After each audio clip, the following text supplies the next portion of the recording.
You're all right.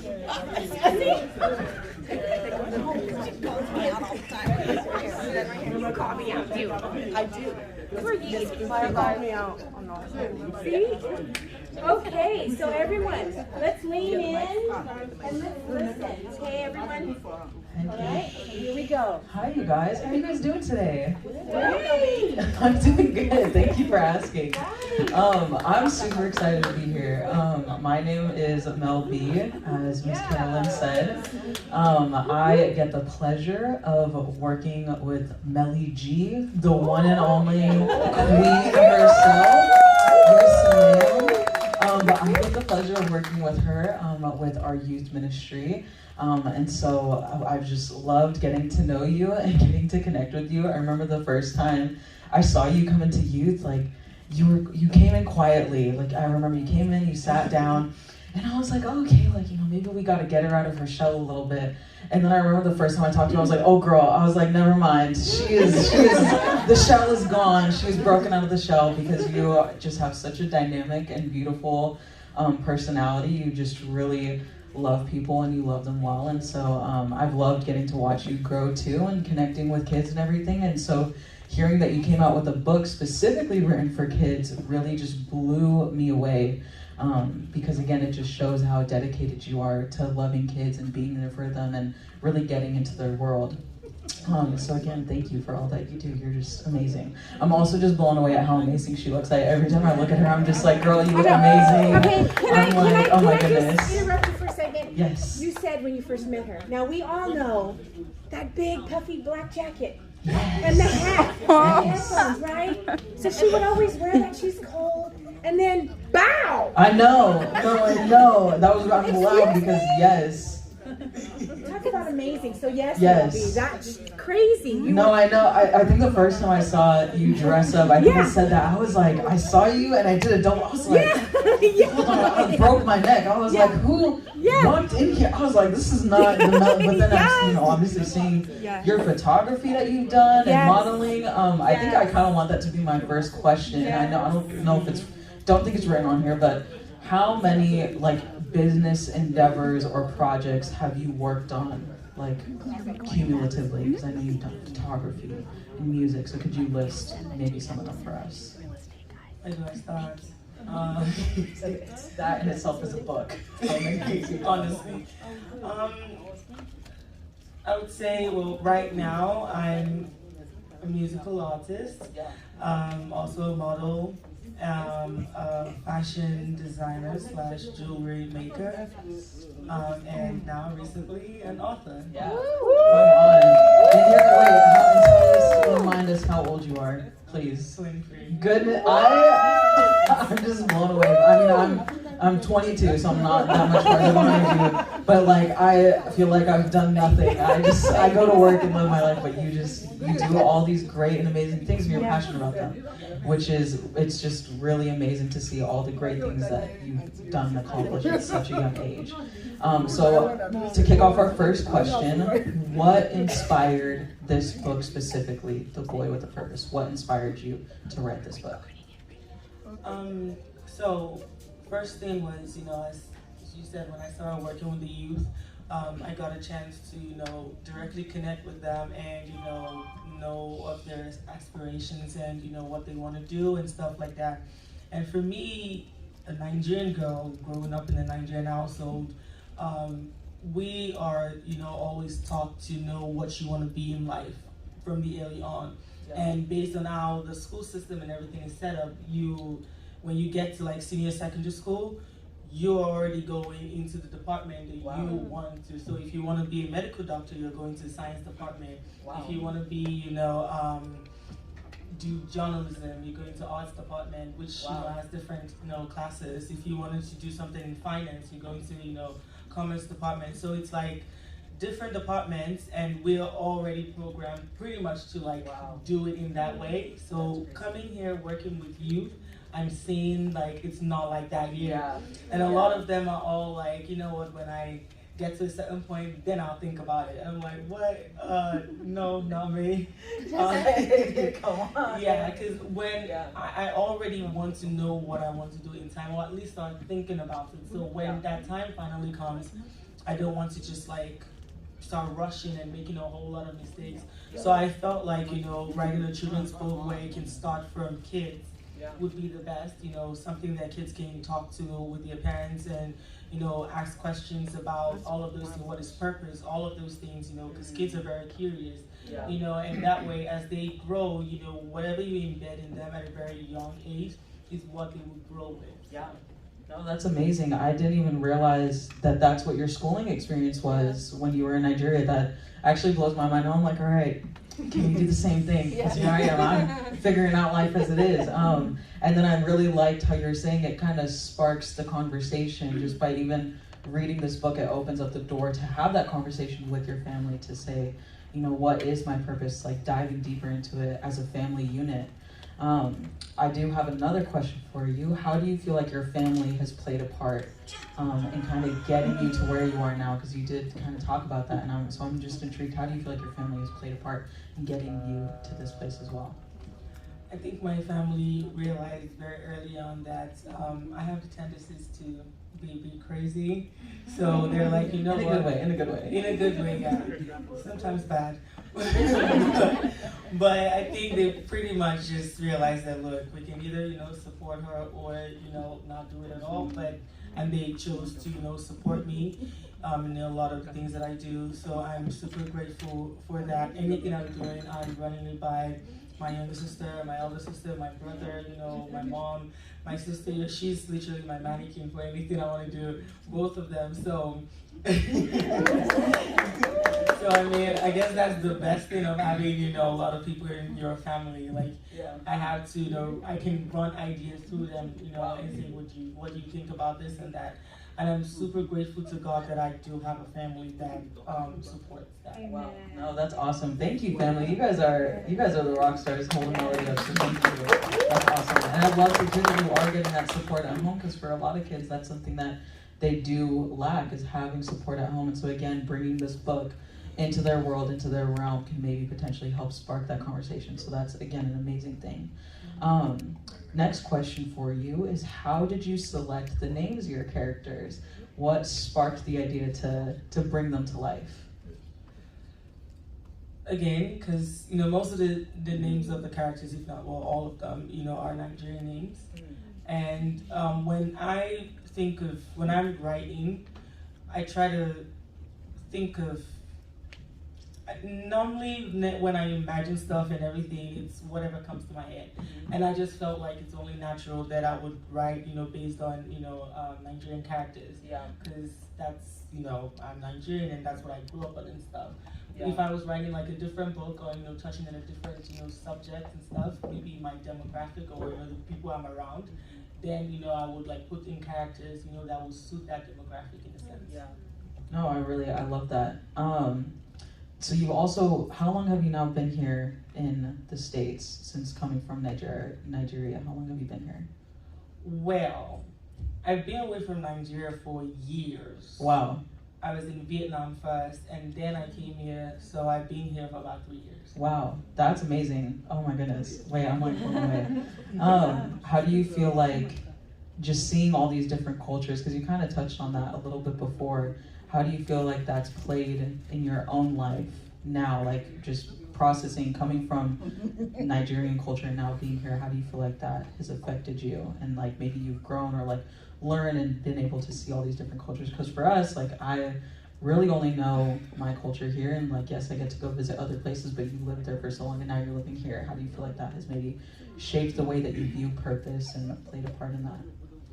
I think first of all, like for someone like me, when I traveled outside of Nigeria for the first time to Vietnam, I realized that if I'm going to be traveling to different places, I have to keep a very open mind to other people's cultures and stuff. Of course, there's certain things that I will not dabble in other people's cultures if I don't understand it. But I just try to learn as much as possible. And then while I'm learning, one thing I've been blessed to witness is how different people from different cultures, view certain things. Like for me, with purpose, like I said, it's embedded in us as we're growing up. It's something that you need to think about. And the few years I stayed in Asia, I realized most Asian parents kind of lean towards Nigerian parents, like African parents, in how we're very serious about schooling system, this, that, all of those, and it's all hands down. But coming into America, it's like it's different. It's different. Because here in America, you have lots of different cultures and different way of doing things. So it's like I see the Hispanics out there raise their kids and stuff like that, and then see other Asians and then you see other Africans and stuff. It's been different, and I feel like a lot of people would understand purpose differently based on how they're raised.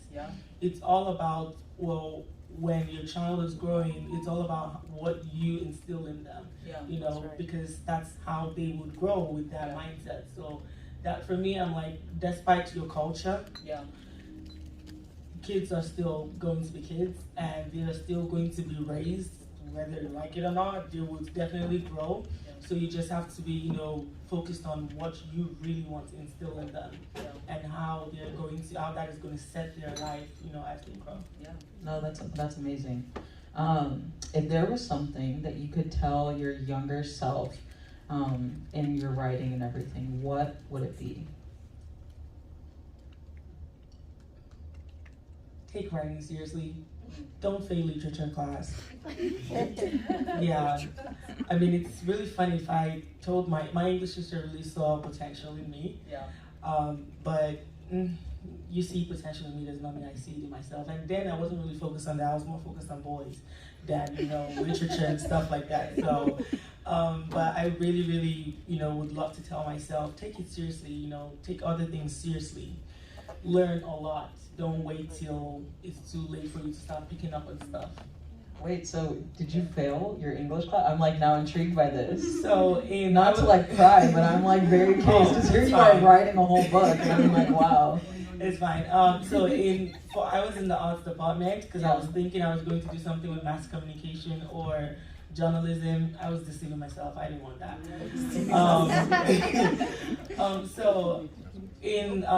We have literature class separate, and then we have English class separate. So literature goes into more reading of books and dissecting the poems and all of those things. So I was average in English, but now all I do is my sister's English assignments. But I was pretty average. I was smart. No, I'm definitely not dumb. But if I'm not determined to get something, that's just it. While literature, I passed my classes on regular exam terms, but in Nigeria we have this thing that we call WAEC, and it's this one exam you have to write to get into university. It's one of the steps, and that was where I decided to go and fail literature. Which is I don't feel regularly, and then I failed it, and my teacher was shocked. I was shocked. I'm like, someone switched it.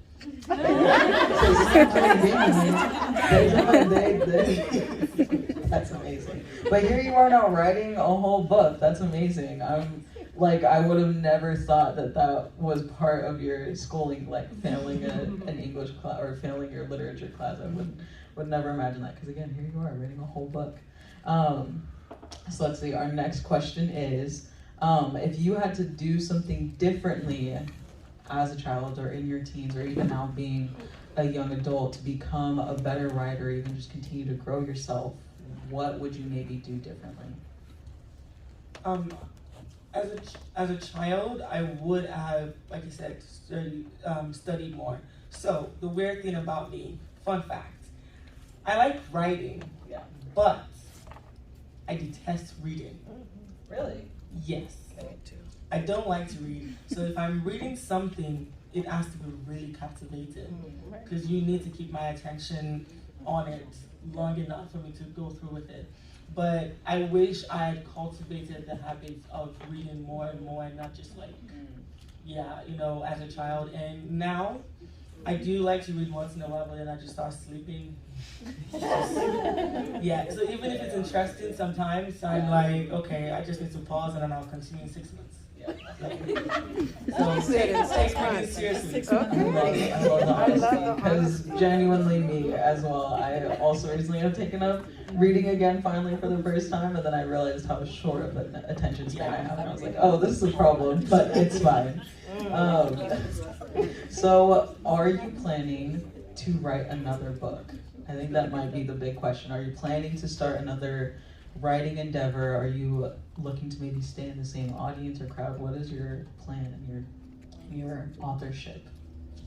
Yeah, so this is my first published book, but I have like, other books that I've, been writing there and stuff. I just don't feel like it's 100% complete yet, so I won't be putting anything out. But currently I'm doing research on something else that I'm working on. Is it a secret? I mean, I can say it now. Okay. All I know is that when it comes out, y'all buying it. I'm invested now this way. I'm here for it. You don't have to share, but I'm curious how I'm like, okay. Give me a I can definitely say we'll be touching on a lot of, societal issues that affect the youth. So this is a children's book, but I would really like, being that I work directly with youth, I want to write a book that I know or I feel like they would be able to resonate with. That's awesome. So you're thinking of changing your audience a little bit, maybe focus, like kind of reaching now a higher age of like youth kids. Yeah, I mean, as you know, being that I'm doing a whole lot of things, I have a bad habit of sticking to one thing. So I definitely won't be sticking to, just, the children's genre for a while. I probably will still write other children's books, but the next thing I want to do now is for the youth. I think it's as I see, what needs, more attention, that's how I go. Yeah, no, that's awesome. Another little fun question, getting into the world of melody and Melly G. What is one of your favorite childhood books that you've read? Like, what is your throwback book from childhood? Well, since I said I don't read, I can only think of one comprehension, and I think only the Nigerians here would know. Okay. It's Ada Goes to School. Wow. Well known, I'm assuming. I'm assuming. I love that though. Well, it was like, I think it's a story. We had like this English comprehension book that we had to read. Yeah. And one of the stories there is Ada Goes to School. And we had to know a whole lot of that comprehension and all of it in that comprehension. But that was my favorite, only because of the character. Her hairstyle was weird. So now if I see another person having that kind of hairstyle, I'll be like, oh, you're doing Ada Goes to School. It's like some kind of situation amongst us Nigerians. Everyone will automatically get what I'm talking about. Yeah, I just know Cat in the Hat. That's about all that I got under my belt. So I love that though. That's awesome. Can we jump into some of our audience questions? I'm curious. I didn't get to read these. Okay, this first one, whoever wrote this, thank you, I appreciate it. This question is this is a little personal, it's a little deep. What does your faith mean to you personally, and maybe how do you feel like your faith has grown or deepened? So my faith is literally just like culture, to a lot of people. For me, that's it. It's like a way of life at this point. Being a Christian is not just a brand that you can wear and decide when you want to like throw it away or get rid of it and stuff. It's something that should be your life, how you lead and stuff. Doesn't mean that you have to be perfect, because a lot of people assume that Christians have this like perfect image and stuff. I feel like that's the opposite, because Christians are mostly broken people that realize that they need a savior, and then they go, that's when we find Jesus.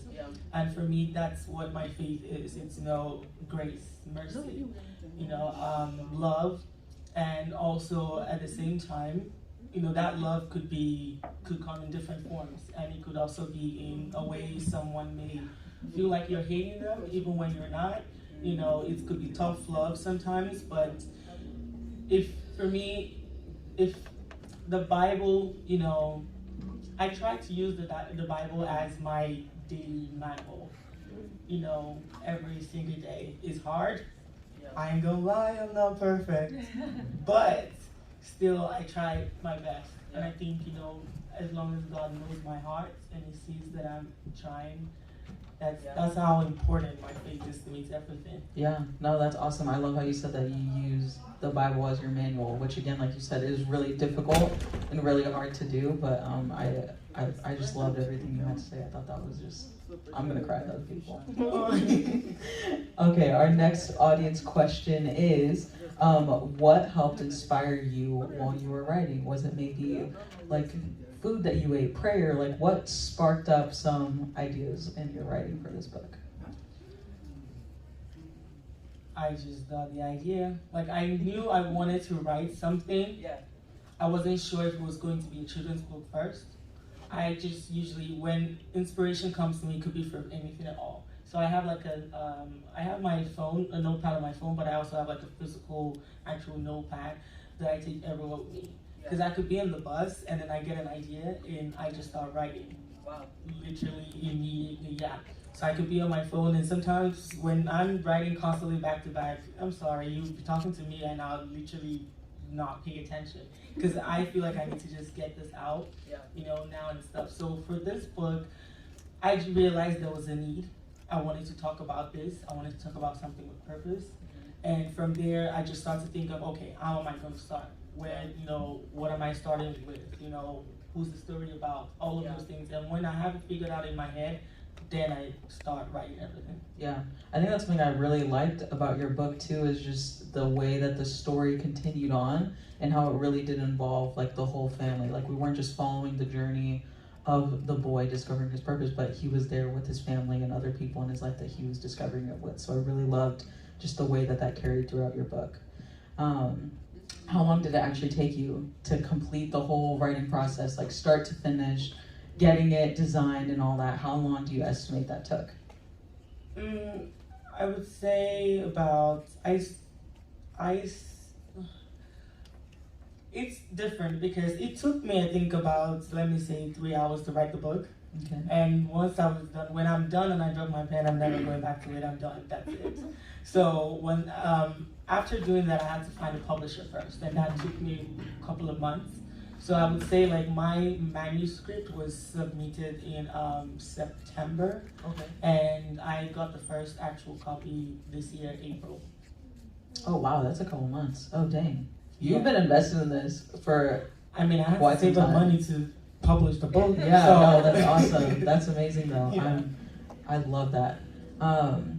One of our next questions is specifically just in all your entrepreneur endeavors, what really inspires you or gives you the drive to be a self-built entrepreneur? Because that's really difficult to do in this day and age. It's become a lot more popular, I think, and much more supported by people. But what gives you the drive and the inspiration to do that? I like the money. I 100%, I definitely do want to make money, but I also realized early on I can't work under people for certain reasons. One, I'm a very loyal person when I work under you. So if I realize that you're not that back to me, then I feel like my time is being wasted. And it's just like, okay, I probably should just be better off, you know, doing my own. And I've worked with a lot of terrible bosses, a whole lot of them, and that literally, you know, affects me in a certain way. But also at the same time, I kind of have a bit of a control situation. I like when I'm able to control certain situations, and I feel like, well, if I can have my own business, then I don't have to work under anybody. Well, the actual truth is, yes, you may not be working under anyone, but you're still working for your consumers.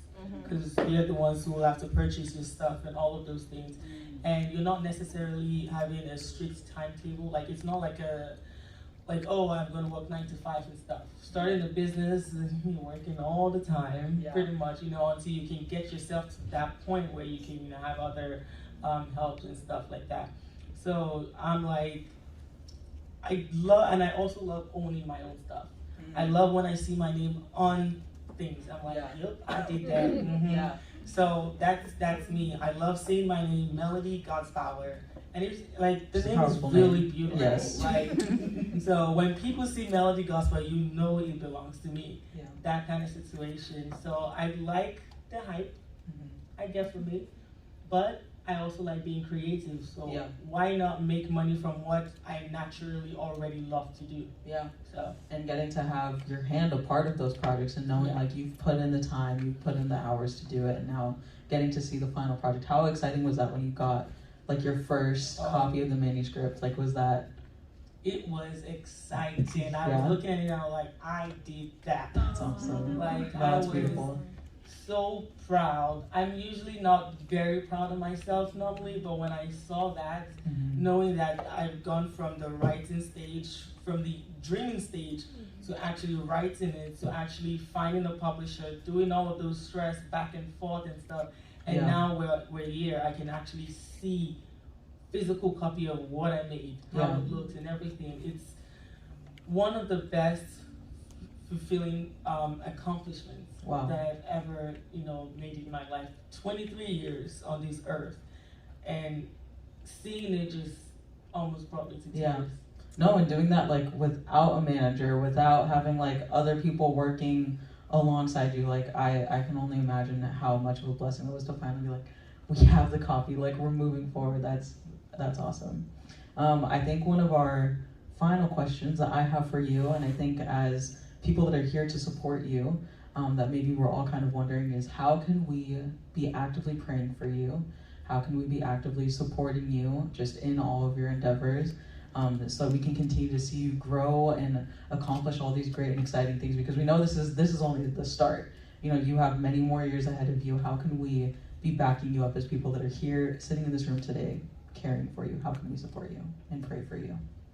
First thing is buying the books, donating. I mean, I love the checks, so sending all the checks my way. But also, telling other people about it. When you get the book, don't just buy it because you want to support me. I actually want you to understand, the meaning of the book and all of those things, So go through the book, and if you find someone else who you feel like the book would help, then, you can give it to that person. Encourage them to buy it, or invite them over to talk to me. I love talking. If you've spoken to me before, then I can't seem to shut up most of the time. So, but I just want this book to really be able to go out to the world, so that a lot of other people can also benefit from learning from it. So you can support me by sharing, posting, buying books, of course, talking to other people about it, praying for me. It's not easy to just do all of this and stuff when I get to this point, but I need mental prayers, for peace, and all of those things, so that when I'm writing my books, I'm able to be peaceful at it, especially when I feel like, okay, it's time, it's done, now it's time to put it out there, in the world and stuff. So really pray for me. Yeah. No, that's awesome. If we don't have any final closing questions, I think this is a good place to stop, and I really do appreciate you sharing your heart behind this book. Obviously, we were able to read a little bit on the back. You kind of explained your heart behind it, but just getting to hear the deeper inspiration that came a part of creating The Boy with a Purpose really is a beautiful and amazing thing. So I think to close, can we take a moment to pray for Melody herself? If you guys would just extend a hand with me, I do want to take a moment to pray. Thank you so much for hearing Melody out. I'm just so honored to have gotten to know. I feel like I think we've known each other for a year now that I think about it, because you've been here for a little over a year now, right? Yeah. I'm blown away. I'm now realizing that. That's crazy. So thank you again for having me here, and you guys are amazing. Thank you. Thank you so much.